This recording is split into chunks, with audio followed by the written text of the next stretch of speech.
E desde os dias de João Batista até agora, os reinos dos céus sofrem violência e os violentos tomam pela força. Este texto faz parte da grande recomendação que Cristo dá à pessoa e ministério de João Batista. João foi um pregoeiro no deserto para publicar a glória de Cristo, e Cristo um arauto para proclamar o louvor de João, e isso ele fez. Primeiro, por sua constância na doutrina da religião, o que você foi ver, uma leitura sacudida pelo vento, um pregador leve, inconstante, que como uma cana gira com todo o vento de doutrina. João não era tal homem como não um junco para ceder à corrente ou rajada de cada vento, mas como o carvalho ou cedro que permanece imóvel no meio das maiores tempestades. Segundo, por sua santidade e alta medida de mortificação. O que você foi ver, um homem vestido com roupas macias. João não era tão homem. Ele não era de modo algum viciado na vestimenta e pompa de corte, mas tinha uma roupa de pelo de camelo e um cinto de couro em torno de seus lombos. E terceiro, ao compará-lo com os profetas anteriores, com os mestres que o antecederam, no versículo 9, que você foi ver um profeta. Sim, eu digo a você, há mais do que um profeta. Em verdade vos digo, entre os nascidos de uma mulher não ressuscitou maior do que João Batista. Ele lhe dá a precedência sobre todos os seus precedetores, não pela dignidade de seu ofício, mas pela perspicuidade de sua doutrina. No entanto, para que ele não se orgulhe, os outros o admirem demais. É acrescentado como qualificação no final do versículo 11. Aquele que é menor no reino do céu é maior do que ele. Aqueles discípulos e apóstolos que devem viver após a ressurreição de Cristo, de onde o Evangelho ou o reino dos céus é datado, devem ser maiores que João, no que diz respeito a esse pleno conhecimento e clara manifestação deveriam ter de Cristo. Quarto, ele o elogia pelo sucesso de seu ministério. Isso está estabelecido no texto. Desde os dias de João Batista, o reino dos céus sofre violência e os violentos tomam força. Pouco para a explicação do texto. Por reino dos céus, não se entende a gloriosa sede dos abençoados anjos, mas o estado evangélico da igreja cristã. Significa a pregação do evangelho e a propagação da igreja. Observa aquele estado e condição da igreja que é propriamente chamada cristã. O reino dos céus é interpretado nas escrituras como um rompimento da observação da lei cerimonial em uma publicação do Evangelho por João Batista, e assim começou quando João pregou o Evangelho pela primeira vez. E enquanto em Mateus nos diz, em capítulo 3, versículo 1, João pregou dizendo, arrependei-vos, porque o reino dos céus está próximo. Marcos chama isso de o início do Evangelho de Jesus Cristo, o Filho de Deus, em Marcos 1. E é por isso que João é chamado de pregador do Evangelho. Sobre violência. A violência não deve ser tomada como em nossos dias de oposição e como nos dias de perseguição, como é em nossos dias em oposição ao direito e à justiça. E como foi na primeira vinda do Evangelho, quando os homens ímpios do mundo chegou a se opor e obstruir a publicação do Evangelho. Mas é uma violência santa pela qual os homens avançam para obter a graça deste reino. E assim geralmente é considerado uma santa violência de afeto, uma disposição graciosa que foi implantada e forjada nos corações de muitos homens nos dias de João Batista. A violência se opõe aqui à mornicação e moderação da religião, aquela frieza que está nos corações dos homens sobre a pregação da palavra. Chama-se uma violência santa, distinguir entre aqueles que eram cristãos de fato e outros homens, para distingui-los dos escribas e fariseus que eram frios e congelados sobre o ministério do gospel. Eles eram tão zelosos por Cristo no Evangelho que nenhuma dificuldade ou desânimo poderia tirá-los de suas buscas depois de Cristo. Eles eram tão graciosos de Cristo que nenhuma força poderia arrancá-los, mas eles preferem morrer do que serem afastados do Evangelho. É uma metáfora tirada dos guerreiros que forçam sua passagem para uma cidade, a tornam de assalto e dividem o despojo. A frase paralela é Lucas 16, versículo 16. Todo homem pressiona para o reino de Deus.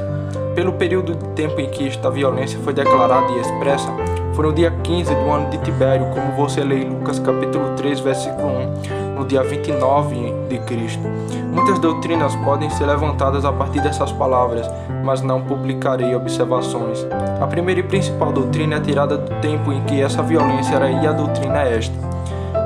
Na primeira promulgação do Evangelho, a pregação da palavra foi mais bem sucedida. Multidões de homens expressaram mais santa violência e veemência de afeição pelo serviço e adoração a Deus do que em qualquer outra época.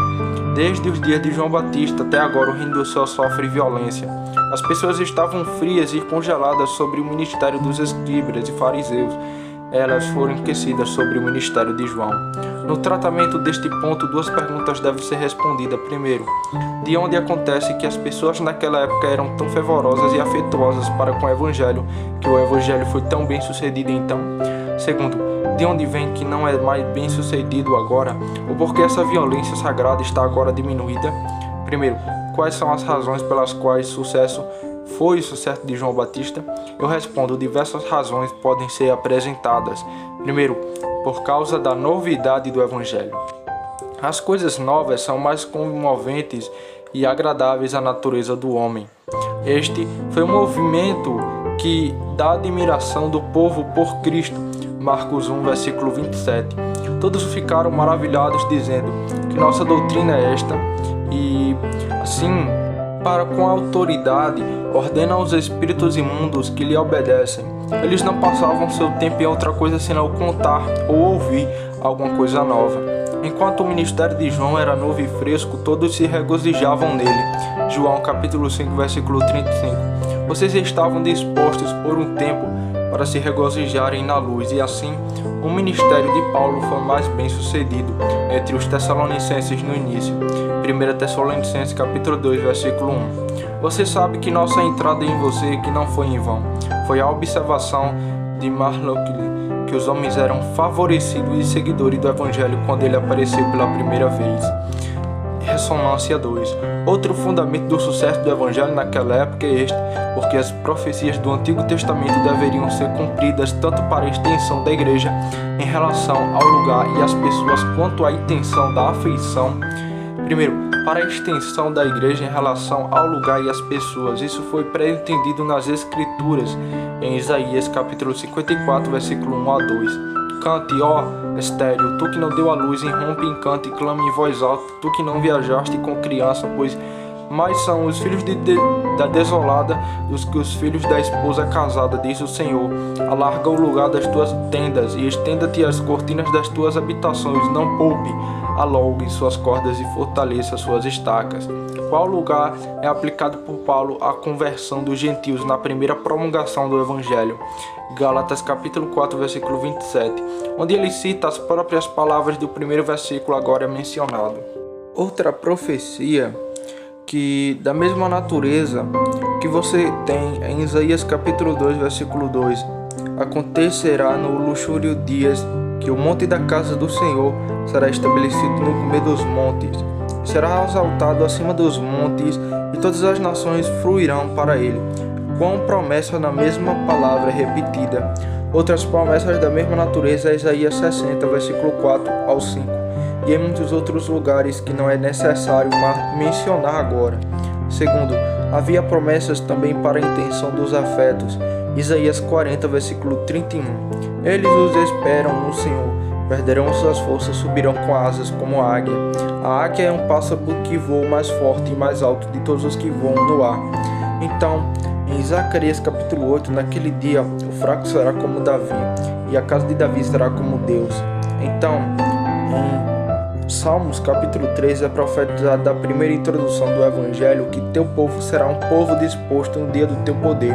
Isso deveria ser quando Deus deveria estar enviar a vara de seu poder para fora de Sião, como é no versículo 2. Você sabe que Uzai disse de Davi, em 2 Samuel capítulo 17, versículo 8, ele e seus homens foram homens poderosos e perseguidos em suas mentes como a ursa roubada de seus filhotes no campo. E ainda aquele que é fraco será como Davi. A lealdade refere esta promessa ao início do Evangelho. E assim, essa é a segunda razão.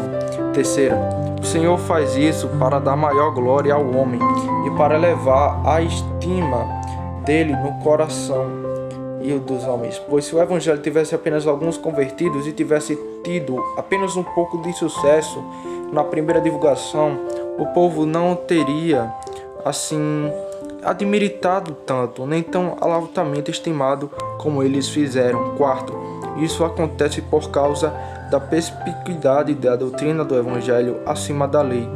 E o Evangelho veio agora para ser pregado à capacidade das pessoas mais do que era no tempo da lei.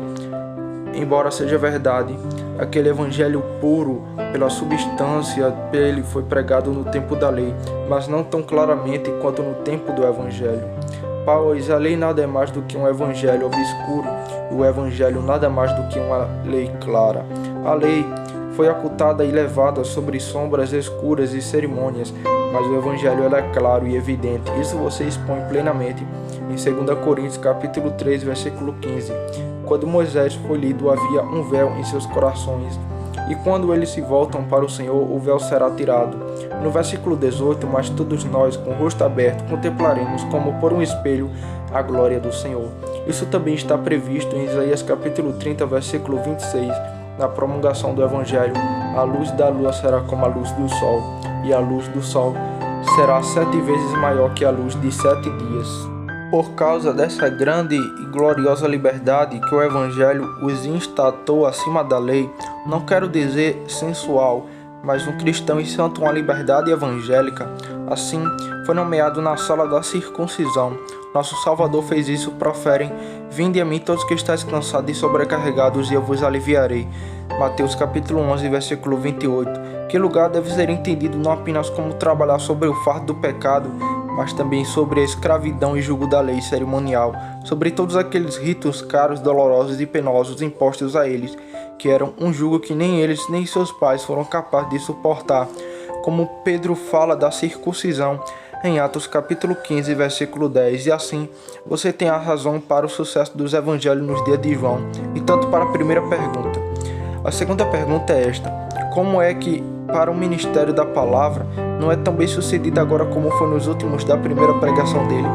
Eu respondo: muitas razões podem ser dadas, alguns do ministro, outro do povo. Em relação ao ministro, essas são 5. Primeiro, porque os ministros não são tão poderosos na pregação e exemplares na vida como João era.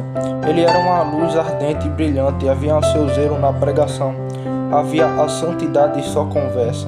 Lucas capítulo 1, versículo 16. E muitos dos filhos de Israel, eles se converterão ao Senhor seu Deus e irá diante deles no espírito e poder de Elias, para converter os corações dos pais aos filhos e os desobedientes à sabedoria do justo. Nazireno disse de Basílio que ele trovejou em sua doutrina e iluminou em sua vida. Segunda ressonância. Os ministros não pregam o evangelho tão puro e perfeitamente como João fez. João pregou o Evangelho de Cristo, versículo 3, ele pregou arrependimento e remissão de pecados.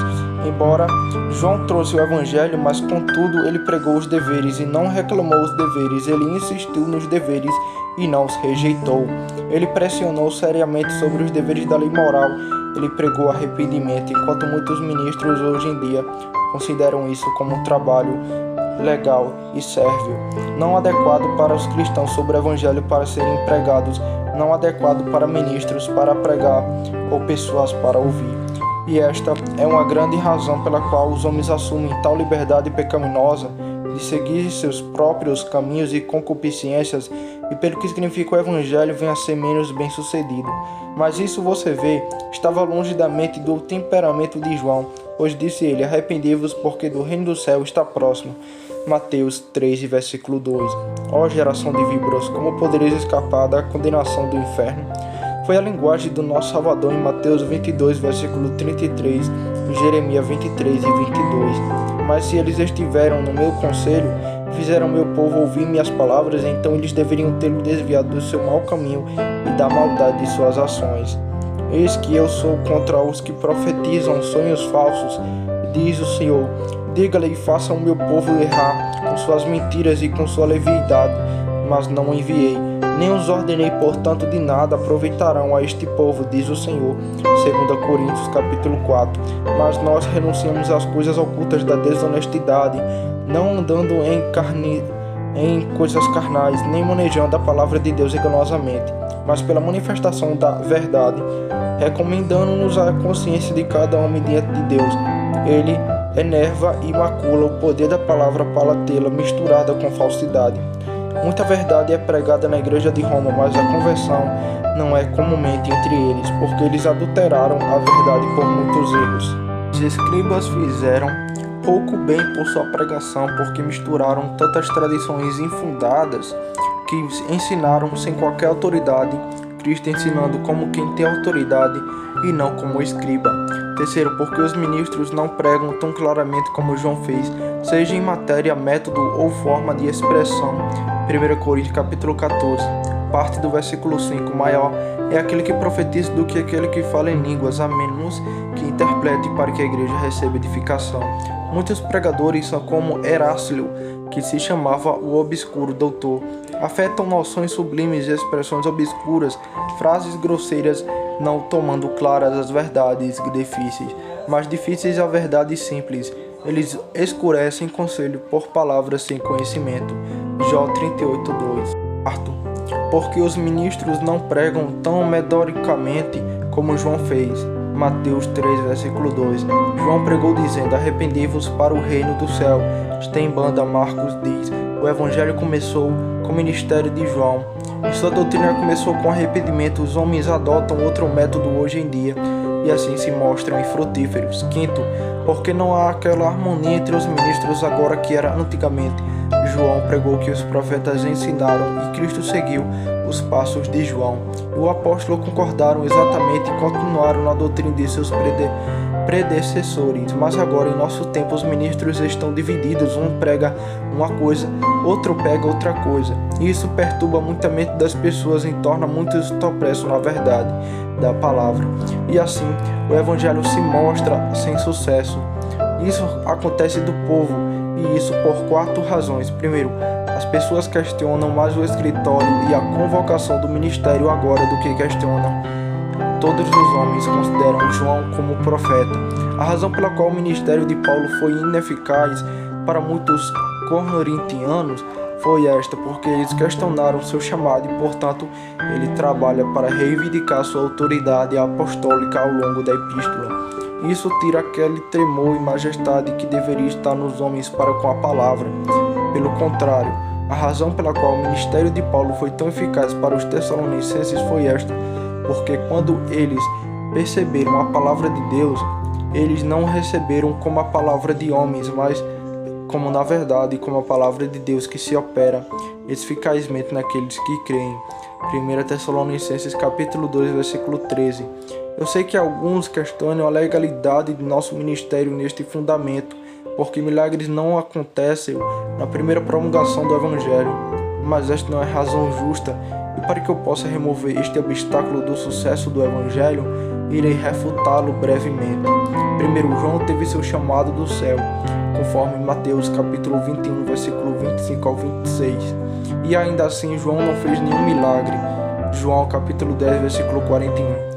Segundo, os milagres não são necessários agora, pois estavam na primeira plantação do Evangelho. Havia mais necessidade de milagres então, para que as pessoas pudessem assistir ao ministério daqueles dias. Os judeus exigem um sinal. 1 Coríntios capítulo 1, versículo 22 e 1 Coríntios capítulo 14, versículo 22. As línguas são um sinal, não para os crentes, mas para os incrédulos, mas os profetizar serve não para os incrédulos, mas para os que creem. Segundo, os milagres eram sinais do apóstolo, mas não do ministério. Os sinais de um apóstolo foram operados entre vocês em sinais, maravilhas e feitos poderosos. Timóteo e Tito não podiam fazer milagres, mas nenhum homem duvida de sua autoridade. De modo que a falta de milagres não invalida de forma alguma a autoridade do ministério. Então eu removi o primeiro impedimento do sucesso do Evangelho em nossos dias. Essa é a primeira razão. A longa continuidade da palavra a torna sem sucesso. Tal é a corrupção do coração dos homens. A natureza do homem é para as coisas novas, e com o tempo o amor dos homens pela palavra é consumido. Enquanto no início as pessoas afluíam para o Evangelho como pombas para as janelas, mas depois tornaram-se descuidados e negligentes nas ordenanças de Deus. O maná a princípio foi amado, mas depois enjoou os israelitas, e ele o detestaram. Muitos homens são de Cristo e evangelhos empanturrados. Ressonância 3. Outra razão é que a disciplina não se une à doutrina. A igreja é o jardim de Deus, a doutrina são as flores deste jardim, a disciplina é a cerca viva. Nem Cristo nem João Batista, por sua vinda, destruíram o governo da igreja entre os judeus, e quando este foi derrubado, Cristo estabeleceu outro em seu lugar. Agora veja, como é que em um Estado os intervalos do governo geram muitas heresias de Estado, se assim posso chamá-las, facções e festas entre o povo, interrompendo a paz da terra. Assim é na igreja, quando as rédeas do governo são soltas, incorrem em erros e desordens, e a boa semente é sufocada por esse meio. Quarta ressonância. Isso decorre do Deus dos deveres familiares. A razão pela qual a reforma foi tão bem sucedida na Alemanha foi porque a catequese popular acompanhou a pregação de Lutero. Foi imposto aos mestres de família que eles deveriam catequizar seus filhos, e esta palavra eu te ordeno. Este dia estará entre seu coração, e você os ensinará diligentemente a seus filhos, e falará deles quando estiver sentado em sua casa. As pessoas não apoiam a pregação dos ministros da palavra como este dever de oração, que Deus santificaria a palavra pregada às suas almas e o tornaria bem-sucedida. É uma passagem observável que você encontra em Marcos capítulo 4, versículo 24. Preste atenção ao que você ouve, pois com que medida fostes, vós será medido, e mais a vós o que ouvis vos será dado. Às vezes essa expressão é referida ao julgamento precipitado, como Mateus capítulo 7, versículo 2. Às vezes essa é a obra de misericórdia, mas aqui é usado como argumento para incitar as pessoas e preparar seus corações para ouvir a palavra com cuidado e consciência. Pois se for esse cuidado de se preparar para a palavra e estabelecê-la em seus corações e praticá-la em suas vidas, Deus então medirá o mesmo de volta para você por sua bênção da palavra, para a salvação e edificação de suas almas, considerando que a negligência deste dever é uma grande causa pela qual a palavra não é tão bem sucedida agora como era antigamente.